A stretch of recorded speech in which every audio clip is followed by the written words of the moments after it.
আরাফাত যে এত বড় এজিদ, ও আমার এমন জ্বালান জ্বালায়, ওই যে আমি কোন সময় এমন মাছ দেবো, কেন না আবার এখানে চলে আসে। ভাই কি করো?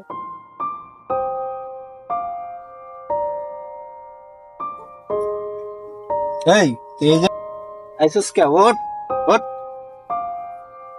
ভাই তুমি আমার সাথে এরকম করো কেন? আমি তো তোমার ভাই। তুই আমার কিসের ভাই? তুই তো হচ্ছিস আমার সৎ ভাই। তুই আর তোর মা মিলে আমার বাবারে খাইছিস, তারপরে তুই তোর বাপরে খাইছিস, এখন কি আমারে খাইতে চাইস? ভাই তুমি আমারে এরকম কথা কইতে পারলা? আমি আমার বাপ মারে খাইছি, তুমি এমন কথা কইতে পারলা ভাই? আচ্ছা তাহলে যাই বাসে।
আরাফাতের বাচ্চা,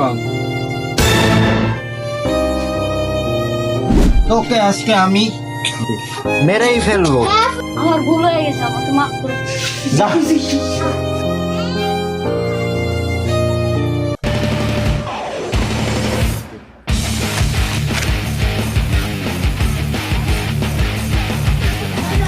হাত মুখটা ধুয়ে আসি।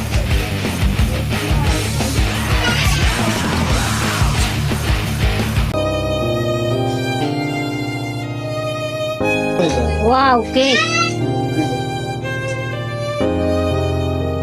আর রাত হইতে কিছু খাই নাই, কেকটা খাই, যা হওয়ার হবে।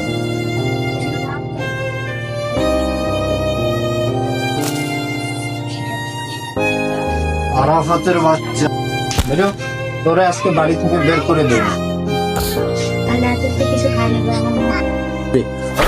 তোর কোনো মাপ নেই, তুই কখন আমারই খেয়ে ফেলবি। বেরো, যা।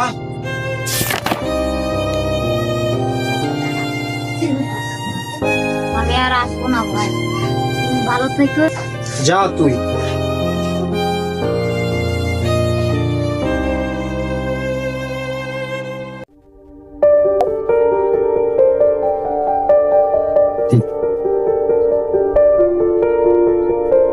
একটা কাজ পাই না, কাজের খুব প্রয়োজন।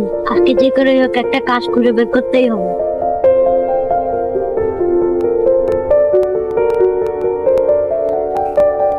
তুমি এখানে বসে আছো কেন? আমার একটা কাজের প্রয়োজন।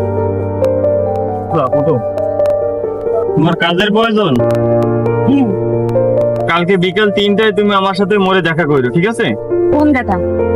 তালতলার মোড়ে দেখা করো। আচ্ছা তুমি থাকো, কালকে বিকেলে সময় মতো চলে যাও।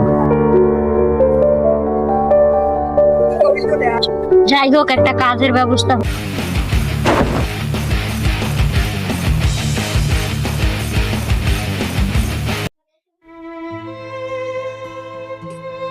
ভাই আমার সাথে খারাপ ব্যবহার করে, আমারে মারে, আমি আমার এই জীবন রাখবোই না। আরাফাত,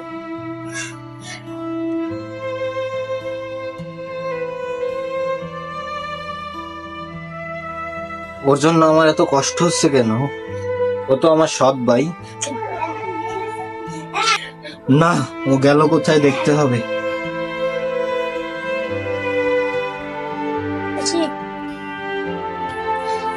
বন্ধু তুই যে কি করতেছিস? আমার ভীষণ মন খারাপ। তোর মন খারাপ কেন? আমার ভাইয়া আমারে বাসা থেকে বের করে দিয়েছে, কিন্তু আমি একটা চাকরি পাইছি। কিন্তু ভাইয়া আমারে বাসা থেকে বের করে বাসা যেতে মানা করছে, তার জন্য আরো বেশি মন খারাপ।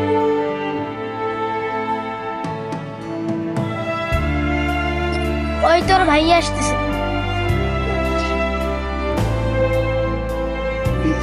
আরাফাত, ভাই আমার, চল বাসায় চল। আরাফাত ভাই, তোর সাথে যা করছি তার জন্য সরি, তুই আমার মাফ করে দিবি ভাই। ভাই একটা খুশির খবর আছে। কি খবর ভাই আমার, বলো। আমি একটা কাজ পাইছি, কালকে আমার তালতলার মোড়ে যাইতে হয়েছে। চাকরি পাইছো? এটা তো খুশির খবর। তাহলে চল বাসায় যাই, দুজনে খাওয়া দাওয়া করি, তোর জন্য আমিও খাই না, চল।